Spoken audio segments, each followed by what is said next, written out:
Right, ActionSA KwaZulu-Natal Provincial Chairperson Zwakele Mncwango joins us now to discuss. A very good evening to you, sir. Thanks so very much for being with us. Good evening, Flo, and good evening to the viewers of SABC. All right, let's start by discussing yours and the DA's submissions with regards to your objections to government funding the SAMAs. And on the back of that, your reaction, the reason that's been given for the cancellation by KZN is the mounting pressure. I assume you are that mounting pressure? Yeah, look, firstly, Flo, we do welcome the decision by the MEC to cancel this event. But also we must say it was not really our first priority to cancel. Our main issue, Flo, was around the fact that we have this figure of 28 million rand that came to a document where the department was asking for a environment from Treasury to reallocate funds that were meant for compensation of employees. Some was from Itala Bank. So those were questions that were asked by whistleblowers that they gave us information. And the document is written 28 million rand. There's a breakdown of that budget. They can deny it and say 20 million rand, but it doesn't matter. But bottom line is, according to information we have in our position, Flo, is that some organizers requested only 8 million rand from the department and from government. That is why we're asking questions to say, how do you arrive 28 million rand? So how do you add 20 million rand if someone asks 8 million rand? Those are the questions we're asking. So if the department came back and say, look, we are now giving SAMAs what they asked for, we'll support that. But we're against the abuse of funds. Okay, we'll come back to those figures that you speak of. For the moment, let's link to a clip, and I'll ask you to comment on it after we've played it. Earlier on, the SABC spoke to the Economic Development, Tourism and Environmental Affairs spokesperson, Cancellation, on the matter, and this is what he had to say about those external pressures exerted on the KZN provincial government. We all know that ActionSA has been at the forefront, for the cancellation of the SAMA awards. We all know that Okay, so you've given into political pressure. I'm so sorry I'm pressing you for quick answers. We're at the end of time. So this was the political pressure that led to this decision then?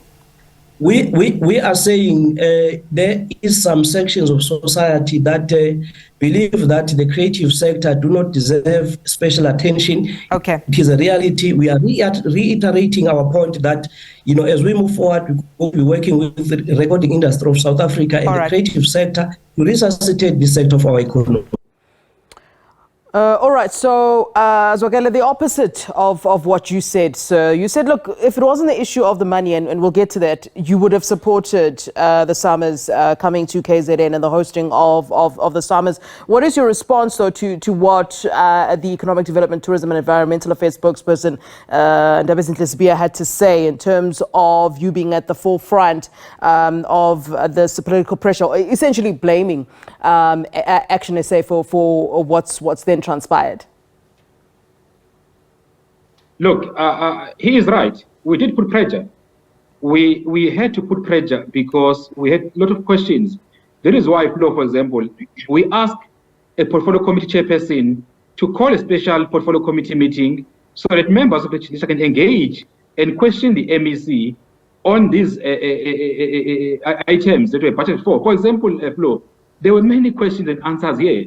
How can you explain? I hear he's talking about support of creative industry. Yes, we do agree that we must support creative industry. We must support such events, but we can't allow looting to happen under our watch. The question here is, what artists were to benefit on a gala dinner of 6.5 million rand? What artists will benefit on a goodie bags of 3 million rand? What artists will benefit on the red carpet for 2 million rand? Those were questions we were asking to say, how do you come about these figures? That makes sense. Even Treasurer Flo did ask questions to say, how many people are inviting for this gala dinner of 6.5 million rand? There were no answers. We understand that you wrote a letter to the president, to President Cyril Ramaphosa. Did you get a response, or did you take the fact that now this whole thing has been cancelled as the response that you wanted in any case? Look, Flo, the president was the last resort. As I said, we firstly wrote to the Provincial Chairperson, and we hear the speaker didn't allow them to convene a meeting.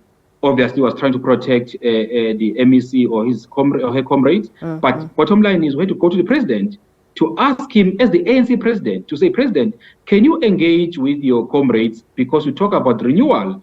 And the president did acknowledge my email. He didn't come up with any details, but he acknowledged to receive my email. And I was happy that the president engaged with the MEC, that he was able to convince him to cancel this event.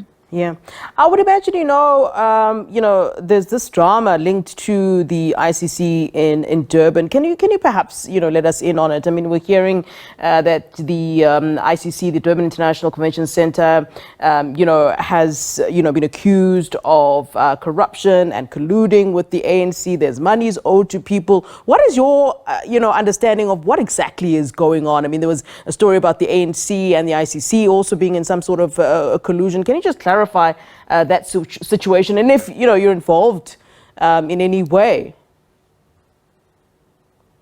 Yeah, look, it's one of the stories again, same as Summers, that has been raised by ActionSA because we are effective opposition KwaZulu-Natal. We try by all means to expose what's happening in the province. In this case, for example, I'm not sure how time you have, but to give you a background, what really happened here is there were going to be an ANC Women's League conference, which took place anyway, but the ANC made a query to the ICC.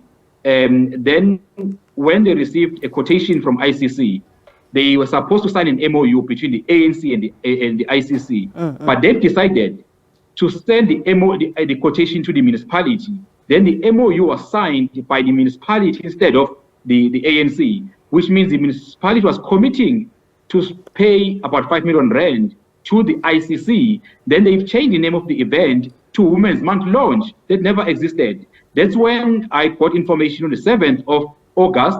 I went to public with this information. I then managed to stop the city from paying 5 million rand. There's an invoice still sitting of about 4.7 million rand total after the event took place. And then that invoice is addressed to the city. But fortunately, I was able to convince the city manager in council not to pay for this invoice. But there's still a question to say, who will be held accountable for this corruption? Because criminality happened here. There's criminal activities happened at ICC. That is why, Flo, we protested outside the ICC, where we're asking the board and the CEO of ICC to go and open a criminal case with police because they are part of this crime. All right. And we are saying also invoice must be paid by the ANC.